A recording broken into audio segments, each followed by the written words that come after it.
Jennifer Dalton, is that you? That's me. Oh my God, I gotta be safe. We are live? Oh my gosh. Oh God, get all the everybody. I don't want to get sick. No. I like yours. I like yours better. Where did you get yours? Jennifer, what are you doing here? Are we on live or something? We're on live, girlfriend. It's 9 o'clock. I know. I had to Google to see if Florida had the same time zone. Yeah, right. Because when you're like in the different parts of the world, people get confused with time zone. I mean. Well, hello, darling. Well, hello. It's so good to see you. You too.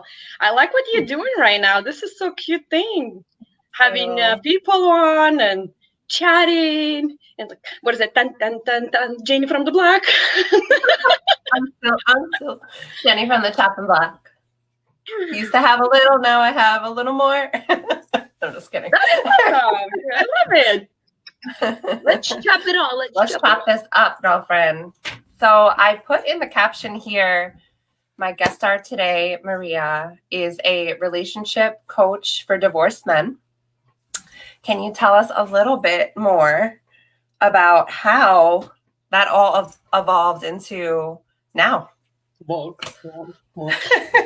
Definitely. Thanks for asking. This is something very recent happened, which means like few months recent, even though it feels like few days, to be honest. I've been coaching women going through divorce since 2014. When I was getting out of my abusive marriage, going through this divorce with no sense of any direction, being in another country with no family and pretty much close to non-support at that point. So I just started kind of sharing information that I was a little bit ahead.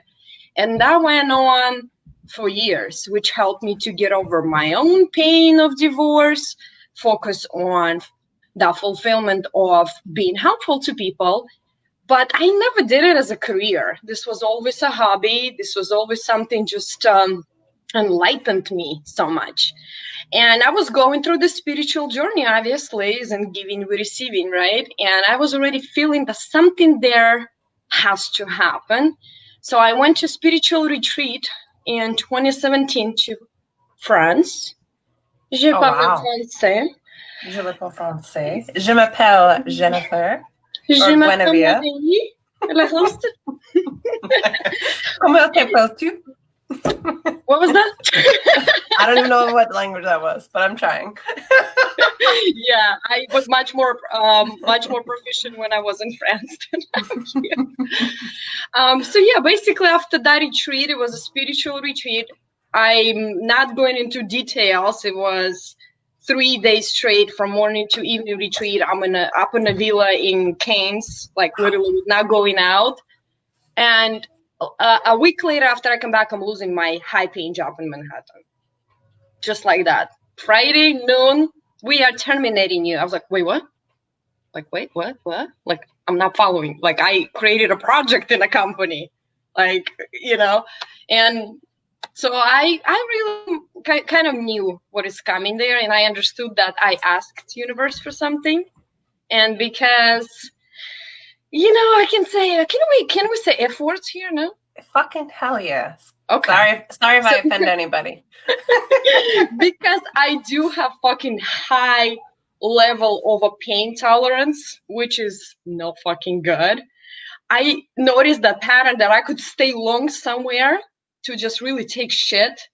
But up until it's time to like really go, universe really does this for me. Like I lose jobs. Or if it was like relationship, it was my abusive marriage that helped me to get out of it, these things like that. So I kind of had to wait until universe takes care of that shit for me. And once I lost the job, I was like, okay, I was still really good financially. I was spending time with my daughter. And I was like, oh my God, this is the life I want to have. I want to be a mom. I want to spend time with my daughter, not stuck in traffic, going to Manhattan. And so I was like, hey, wait a minute. I have something I'm super passionate about, something that I've been doing for years, and I know what I'm doing. Why don't I make it into a career? And that's when it was my first Tony Robbins CPW. I mean, first, the only one that I've attended because I've grew ever since. And I said, like, you know what? I'm committed. That's it. I came to this country by myself. I was committed. I raised a kid by myself. I was committed. I'm like, that's a piece of cake. Yeah, that was a piece of cake, I thought. So fast forward 2 years later, things were just in such a weird alignment in my life that I started doing as a career. I had few paying clients, and I did not like what I'm doing. I didn't like that role of a coach that I was in, because I'm used to just helping people, and I'm used to being just that. So it took me really going through financial crisis, another suffering thing that I kind of allowed myself to go for too long, until I just couldn't take that anymore. That's when I left to my soul searching to California, place I always wanted to live, and I've lived in New Jersey for over 10 years, right by Manhattan. That's where I met you. Yeah, I crewed New Jersey, but in LA we've crewed together. Yes, right? And I remember sitting across from you. I always tell you this. This one, I met you before then, but we both took a little break outside and just let the sun hit us under palm trees, like kind of sunbathing. And then I just remember seeing your journey. We have a lot of mutual friends, and just seeing you and your resilience and your dedication to your dream has been so inspiring. Thank you. No, seriously. Thank you. I really appreciate that. Yeah. Yeah, I think this is that fucking high tolerance of pain. That's what makes me super resilient, because resilience. It's a really good gift, but being resilient, that's a skill that you have to absolutely master. Otherwise, it's just life gonna hit you. Life gonna hit you hard at times. It doesn't have to be that it happens. So fast forward today, after a year of break, not really coaching is professional world, but always helping people. From what's been going on with me in that year, living in Los Angeles, traveling around, living that nomadic life, still pretty much am, but I'm in Florida already. I just really looked at what is it so comfortable? Why is it I'm comfortable with men? And why men really are having eye-opening experiences with having conversation with me, when for me it's just like it's something really easy. And with the help of some coach that I met, talking about vibrations that we put out there, I decided to really see what's going on, why we have guests. Come on. They want me to go watch a movie. I'm like always doing something. I'm actually It's crazy. I need your help on scheduling stuff, because I'm like, oh my gosh.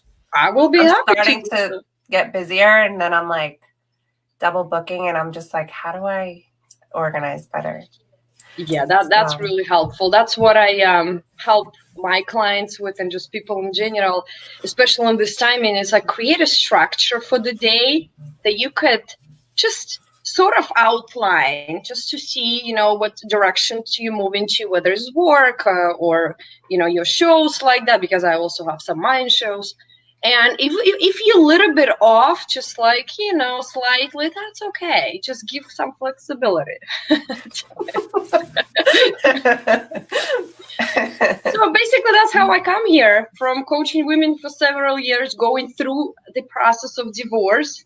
But now for me, it's a 6 years ago life, which for me is so far away already. Now I'm just coaching men who's been out of divorce for about a year or so, that already understand that the dating world after divorce is fucking sucks. I'm sorry to put it that way. I've been there. It's been quite a journey, even though I'm on sort of the other side, right? But the main passion of mine, why I decided to do that, because we women have a lot of support going through a lot of challenges in life, not necessarily divorce only, from friends, from family, and society. Whereas men, they really don't. Nobody in courts really listening to them, because I went to courts with my clients. I've seen two sides of the story, not just my own, right? And that's something I was like, you know what? Because at the end of the day, by helping men to remove these bullshit beliefs, helping themselves understand themselves better, gain that more confidence that they really can, and give them those tools.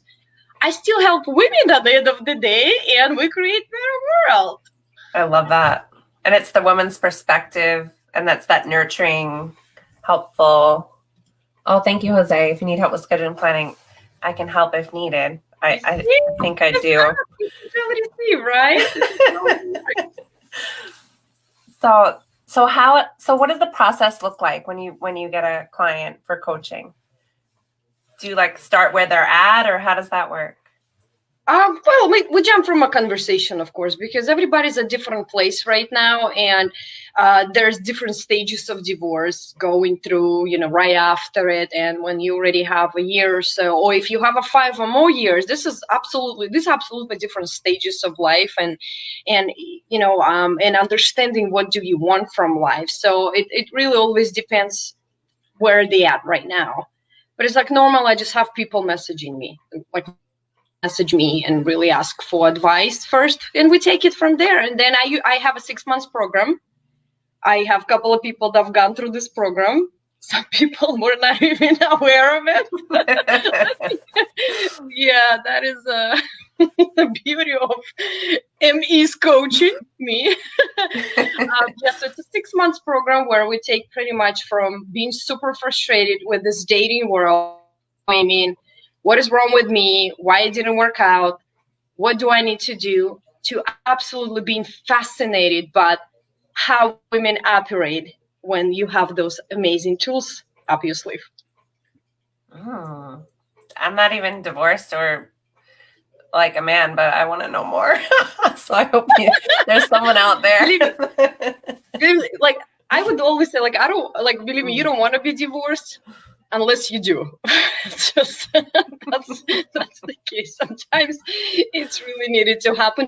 But it's very important to understand that divorce is not the end of the world. Okay, things do happen, especially when we get married young. I got married when I was 20 years old, just literally being new to the country, like a year or something, a little bit over a year. And my ex-husband also was in his 20s, and it's Wow. It's really common sense. There's like, we don't know what we are about. We don't know what our values are. Maybe don't know fully. And when kids come to the mix, oh boy.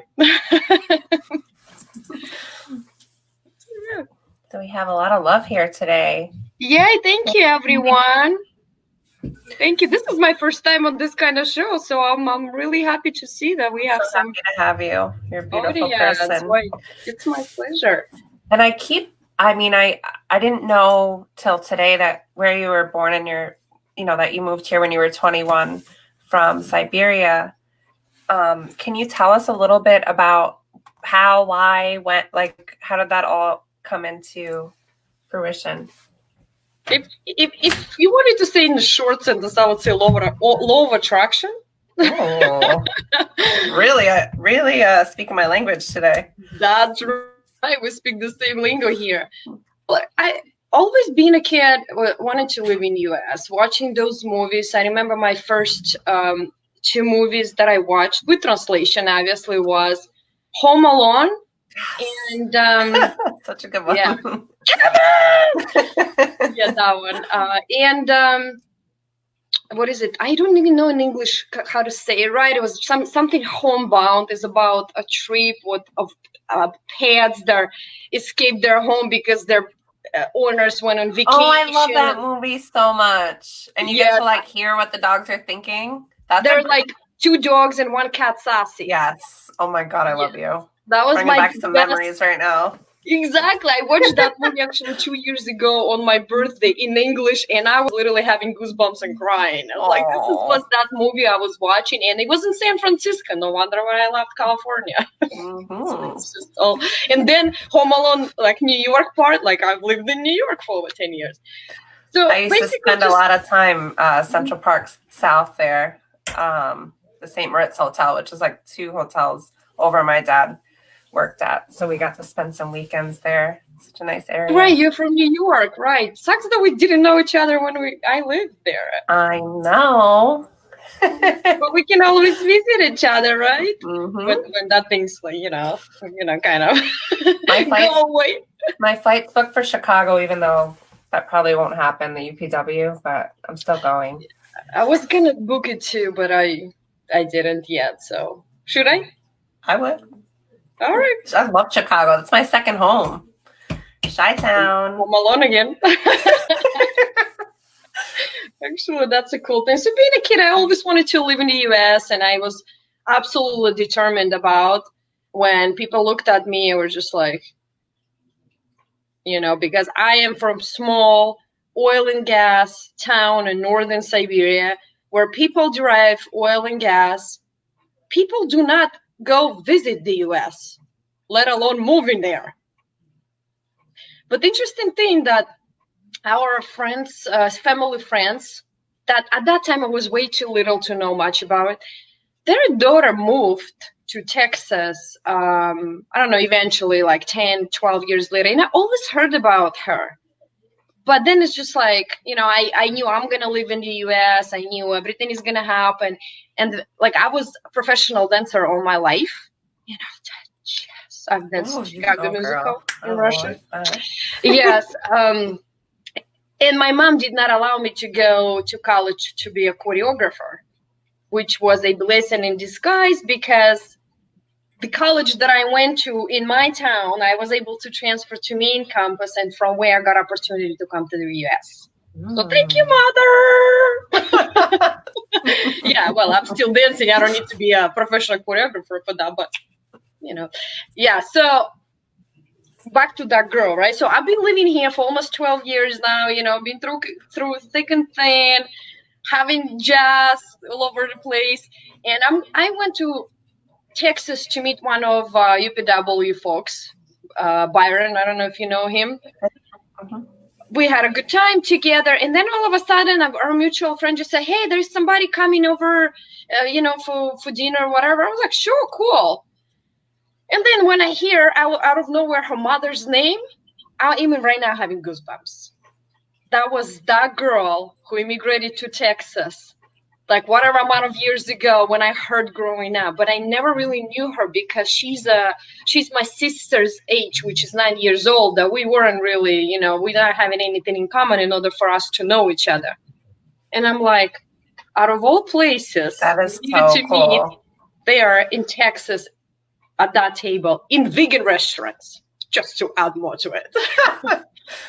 And we've been talking about our journeys into, and it's amazing how things work, so that's so what was the biggest similarity that you guys felt like was the part of your journey, like what, like you related on, you saw each other? Probably being from a very small ignorant town when people do not accept any opportunities whatsoever. Uh-oh, you're frozen. Everyone knows Byron, huh?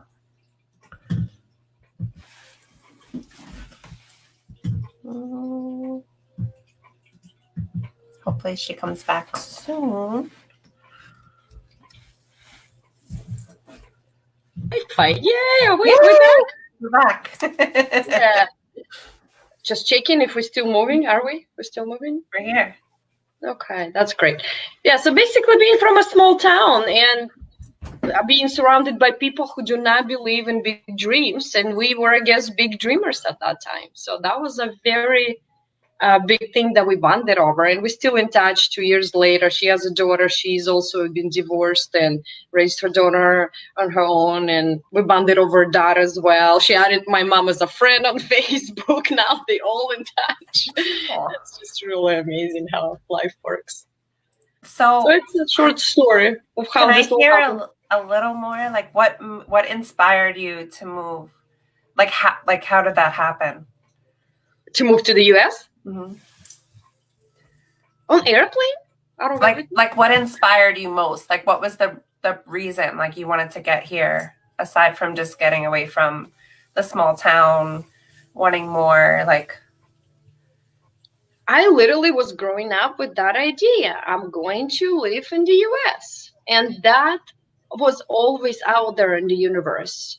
The universe was just trying to find a way how to do it. So it's like, for me, it wasn't something, oh, let's try it. For me, it was a determination. Like I knew it's going to happen. I didn't know when. I came to the U.S. first time 13 years ago. Then I left. I graduated my college because I have diploma with honors. I'm an engineer. Not everybody knew about that. Yeah, master's in engineer, and so I had to really graduate because I didn't want to throw that out of the window. And my work was in English actually, so I mean, I did not have conversational English, but I knew the technical English. Beautiful. So it's like I graduated, I was in such depression because I knew that this is my place. I knew since childhood this is going to be my place. Coming back to the environment that I was not so happy, I always knew that this small town that is like half an hour takes you to walk across, it's not for me. It's just kept me going. That idea kept me going. So I came back and I was like, how do I do it? How do I do it? And at some point, the opportunity came again, being on a really last year of college. And I told my mom, this is it. She was like, where's the heart? Which is right. That's it. My life is over. How could you do that? You know, my mom is being very manipulative. You know, I would have to work through a lot of these things. Yeah, and I just told my mom, you know, if I don't do this right now, when opportunity came pretty easy, I'm going to do it anyways, but it's just going to be hard.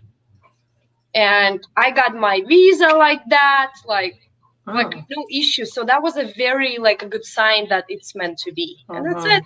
And I was on airplane, met people in the airplane. I came with nobody pretty much to the city of New York. Oh, so you're a New Yorker. Well, I am. I lived there for almost a third of my life. I consider myself as a New Yorker. You gotta come visit me in Kev, man. I will, absolutely will. I mean, my daughter is there. Of course I will. I need to go near her. Yeah, I'm gonna relocate her here to Florida because you know what? After a year and a half living a nomadic life with no winter for this Siberian, no winter, I really got used to it pretty quick. It's just amazing, you know, what the palm trees and nice weather could do for you. I literally feel happy every single day of my life. So I just want to relocate here and just really make it work here. And because I was able to build that remote life that 2 years ago I imagined to have, I was also determined on how to do it. So besides coaching, I run a few other things on the side. I do interpretation from Russian to English over the phone. I run Airbnb in Los Angeles and whatever other things that come my way, you know, I don't say no. I do know. Know how to hustle. And everything remote, so it helps a lot to just be kind of like traveling around. I love that. I would love to be remote. Just planted a seed. This is perfect opportunity right now. You're right now being a Jenny from a chopping block. You can do it. There is a world and an airplane on my logo, if you haven't noticed. Where's the airplane? Hold on. Wait. Hold on, let me pop it up here. I want to see.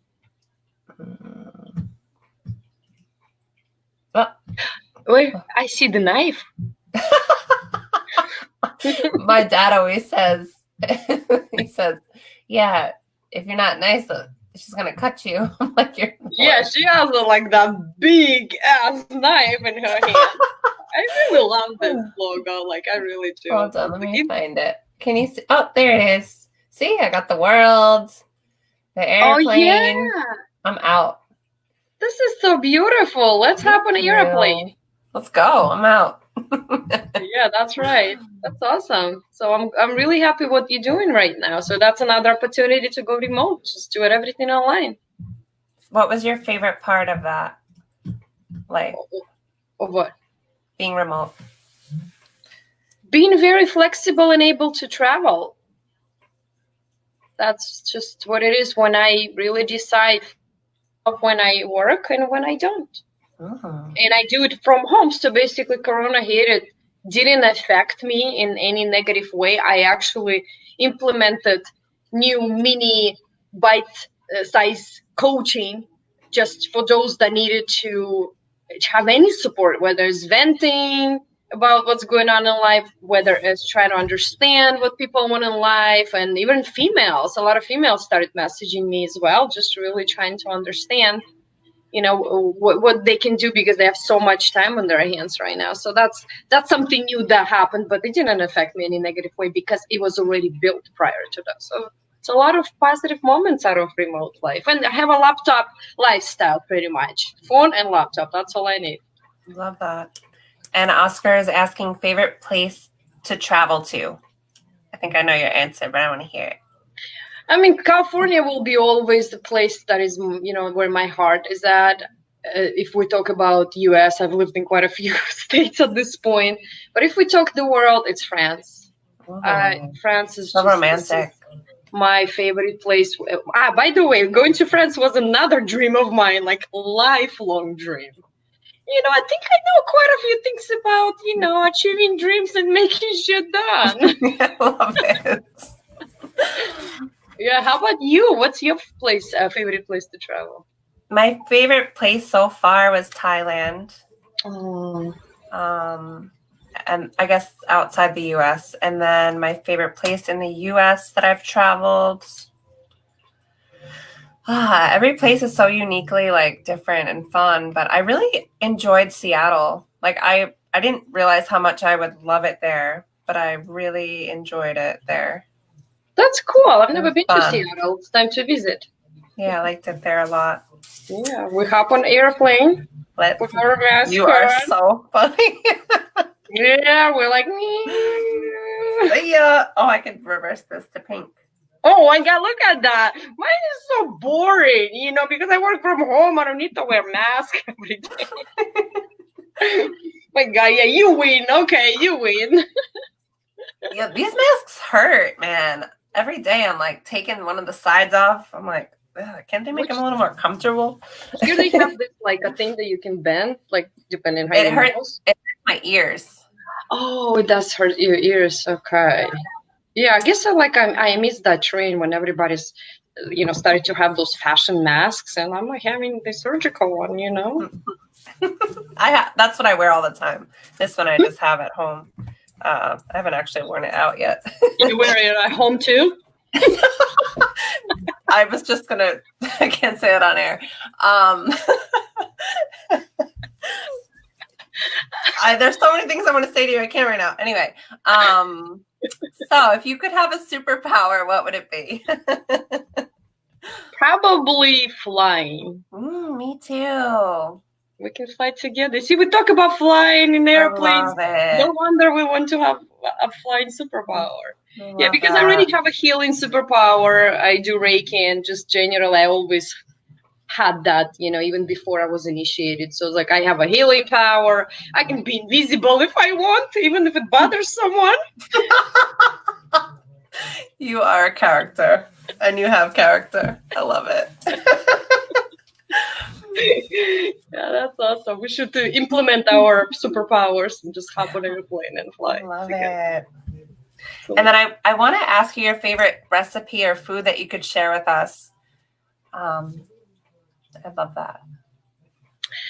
I can eat mushrooms absolutely every single day with anything. Just mushrooms with mushrooms with other vegetables, mushrooms with quinoa. Since becoming a vegan, which is over 2 years ago, food for me just became more okay, let's have some veggies, let's have some protein with it, like beans or something. So it's before that, when I was eating meats, I think my dishes were way more vivid and colorful. They still colorful because we have veggies in there, but I think I like the most. I'm not sure as far as name of it or something. I started cooking when I was 19 years old in college, just by remembering what my mom was watching. I don't know the names of it. I just throw things together. So it would be probably a mushroom and creamy sauce, which now is almond milk sauce or something like that. Anything that's dairy free, and I can pour that sauce over quinoa, over some vegan pasta. I mean, not vegan pasta, meaning something not a carb pasta, because I really don't eat carbs that much, like bean pasta or something, whatever it is, whatever side it is. So I think that would be something, my ultimate, the best dish. Do you ever eat any vegan desserts? I think vegan desserts are like better than regular desserts. I love vegan desserts. I am in generally not a sweet tooth person, so having desserts for me it's like whatever. But sometimes, yeah, of course I've tried vegan carrot cake. I've tried. Well, living in Los Angeles, you get used Oh my to it God, because girl. vegan I mean, I mecca. was there for 2 months, 3 months, 2 months. We ate vegan like all the time. Yeah, I ate for 10 months straight. That's probably part of the reason why you love it there so much, right? They have the best restaurants there. Yeah, I went to upscale vegan restaurants when it's like you eat just as much on a plate, this kind of size. But it's amazing. It's delicious. I went to vegan Mexican place where you can get burritos, tacos, fajitas, and everything is vegan and everything just so amazing. You go to whatever place to get some dessert. It's like any place you go to, it's there. That's a part of Los Angeles I just really love. Yeah, that's definitely a part that we explored. Hello, Jameson. Hi, Jameson. So we're all part of a Saturday. Well, I just kind of crashed their party this past week, but it was way too much fun. You always welcome to crash at my party. Thank you. I've been inviting you over before. I never saw the invite, and I said to Jameson, I can't believe I'm not invited. I just sent you another one for Saturday. You didn't get it again? I didn't. Oh my goodness. Well, you know where to find us. I'll you know be where there. to find crazy folks. We go every Saturday night on my Zoom party. It's been what? I don't know, Jameson. What's like about 7 weeks, 8 weeks maybe already? Jameson just said you are one of us. Oh, yeah. We love having fun, and these parties get really unpredictable. We have Tony Robbins folks there, crews, attendants, just anybody. And we do have about 5-6 regulars that come every single Saturday. It's like no invitation even needed. They invite themselves pretty much. And we do have about other 5, 6, 7 people that jump one week, don't jump another. Some new people come in. We have Australia, we have Canada, we have the US, different states. And so it gets really interesting sometimes. And we can go until like 2, 3 in the morning. I'm like, yeah, so Sunday I need day off. Like Sunday I really, truly give myself a day off. Yeah. Well, it's super amazing. That's so nice that you guys are doing that for everyone. Because to be honest, like I didn't realize that I needed to have some fun. Because I'm usually like go, go, go. And like once, I jumped on the call with Jameson this Saturday and then I hung out with you guys. I was like, oh, I felt like I was hanging out with you, Oh, yeah, so we love really having you. That's the reason why I started forming those Zoom parties. I had 6 of them in different days. But then I just noticed that the same people kind of migrate into my Saturday ones. And I'm like, why do I have to have 6 different days? I mean, yes, I do have one Zoom parties that is for particular group, for my people that I've met traveling throughout California. It's like, it's not Tony Robbins world, but it's different in its own way, and it's amazing. And all other groups that said, I decided, you know what? Let's have fun on Saturday night. So besides that, is there anything that you could share with the audience to help them or inspire them throughout this time? And just, I mean, your energy is always on point and beautiful, and I adore you. But is there anything that you could share that you have on your heart for them as well? Thank you. Well, that's something that I wanted to share. That is like my energy is not always on point. I just want to be raw, real, and authentic. There are times I really go through shitty moments. But again, because I've been working on myself so long, because I've been on spiritual journey for quite a long time, I can really pick myself up, or I can identify that's happening. And at that moment, I just observe what's going on. So it's easier said than done, but it's always good to start doing it. So because those emotions really, especially this time, running through us. It's like Florida is open right now. We are having restaurants open. We're having salons open with restrictions, beaches. New York is still on lockdown. Los Angeles is still on lockdown. So people are still experiencing what we are not, right? So those emotions still run, and it's just good to really go deep into yourself and really see, what's going on with you, what are your reactions to everything. And journaling is really great. It always has been, and right now, if anybody's watching that have more time on their hands than normally, exactly, I just literally, like I have it on my bed, I have it on my drawers. Yeah. It's like anytime that anything comes to mind, it's I just really appreciate you bringing that to light, because like we may seem like we're always, on point and happy, but I mean, I had a day yesterday. I was kind of like just dove into build myself back up, because we can't be, as much work as you put in, you're gonna have those 90 seconds that you allow yourself to feel all the feels and deal with some. I mean, even just there's a lot of emotions going on, and a lot of other people. Some emotions affect you sometimes, and it's just like, it's not always sunshine and rainbows, but I'm grateful. I find it's a disservice to people to really pretend.